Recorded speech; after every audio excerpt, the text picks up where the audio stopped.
കനത്ത മഴ തുടരുന്ന സാഹചര്യത്തിൽ കണ്ണൂർ, കാസർഗോഡ് ജില്ലകളിലെ വിദ്യാഭ്യാസ സ്ഥാപനങ്ങൾക്ക് നാളെ അവധി പ്രഖ്യാപിച്ചു. കണ്ണൂരിൽ പ്രൊഫഷണൽ കോളേജുകൾ ഉൾപ്പെടെ എല്ലാ വിദ്യാഭ്യാസ സ്ഥാപനങ്ങൾക്കും അവധിയായിരിക്കും.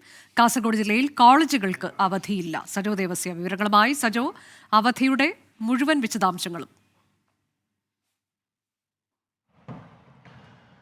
അനുജ, കണ്ണൂരിനെ സംബന്ധിച്ച് പറയുകയാണെങ്കിൽ കണ്ണൂരിൽ അതിശക്തമായ മഴ ജില്ലയുടെ വിവിധയിടങ്ങളിൽ ഇടപെട്ട് പെയ്യുന്നുണ്ട്. കർണാടക വനത്തിലകം അതിർത്തി മേഖലയായ കർണാടക വനത്തിൽ ഉരുൾപൊട്ടിയതായ സംശയമുണ്ട്. മിക്കവാറും പുഴകളും തോടുകളും ഒക്കെ കരകവിഞ്ഞ് ഒഴുകുകയാണ്.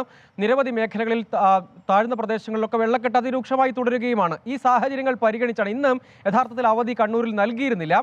ഈ സാഹചര്യങ്ങൾ ഇപ്പോൾ കൂടുതൽ സാഹചര്യങ്ങൾ കുറെ കൂടി രൂക്ഷമായി. ഇത് പരിഗണിച്ചാണ് ജില്ലാ കലക്ടർ അവധി പ്രഖ്യാപിച്ചത്. കണ്ണൂരിലെ മുഴുവൻ വിദ്യാഭ്യാസ സ്ഥാപനങ്ങൾ അവധി ബാധകമായിരിക്കും. പ്രൊഫഷണൽ കോളേജുകൾ ഉൾപ്പെടെ മുഴുവൻ വിദ്യാഭ്യാസ സ്ഥാപനങ്ങൾ, അങ്കണവാടികൾ, മദ്രസകൾ, സ്കൂളുകൾ എന്നിവ ഉൾപ്പെടെ എല്ലാ വിദ്യാഭ്യാസ സ്ഥാപനങ്ങൾക്കും ഈ അവധി ബാധകമായിരിക്കും. അതേസമയം കാസർഗോഡ് ജില്ലയിലും സ്കൂളുകൾക്ക് അവധി പ്രഖ്യാപിച്ചിട്ടുണ്ട്. പക്ഷേ അവധി കോളേജുകൾക്ക് ബാധകമല്ല. രണ്ടിടങ്ങളിലും, കണ്ണൂരിലും കാസർഗോഡിലും യൂണിവേഴ്സിറ്റി പൊതുപരീക്ഷകൾ, അങ്ങനെ മുൻ നിശ്ചയിച്ച പൊതുപരീക്ഷകൾക്ക് മാറ്റമുണ്ടാകില്ല. പക്ഷേ കോളേജുകളുടെ കാര്യത്തിൽ കാസർഗോഡ് കോളേജുകൾ പ്രവർത്തിക്കും. കോളേജുകൾക്ക് മാത്രം അവധി ബാധകമല്ല. മറ്റ് എല്ലാ വിദ്യാഭ്യാസ സ്ഥാപനങ്ങൾക്കും അവിടെ അവധിയായിരിക്കും. അതേസമയം കണ്ണൂരിൽ മുഴുവൻ വിദ്യാഭ്യാസ സ്ഥാപനങ്ങൾക്കും അവധിയായിരിക്കുമെന്നാണ് ജില്ലാ കളക്ടർ പ്രഖ്യാപിച്ചിരിക്കുന്നത്. മറ്റൊന്ന്, കണ്ണൂരിനെ സംബന്ധിച്ച് റെഡ് അലേർട്ട് നിലനിൽക്കുന്നുണ്ട്. അങ്ങനെ അതിതീവ്ര മഴ വിവിധയിടങ്ങളിൽ ലഭ്യമാകുകയും ചെയ്യുന്നുണ്ട്. ആ സാഹചര്യങ്ങൾ കൂടി പരിഗണിച്ചാണ് രണ്ട് ജില്ലകളിലും അവധി. അതിൽ ശ്രദ്ധിക്കേണ്ട കാര്യം, കാസർഗോഡ് കോളേജുകൾക്ക് അവധി ബാധകമല്ല. പക്ഷേ കണ്ണൂരിനെ സംബന്ധിച്ച് മുഴുവൻ വിദ്യാഭ്യാസ സ്ഥാപനങ്ങൾക്കും അവധിയായിരിക്കും.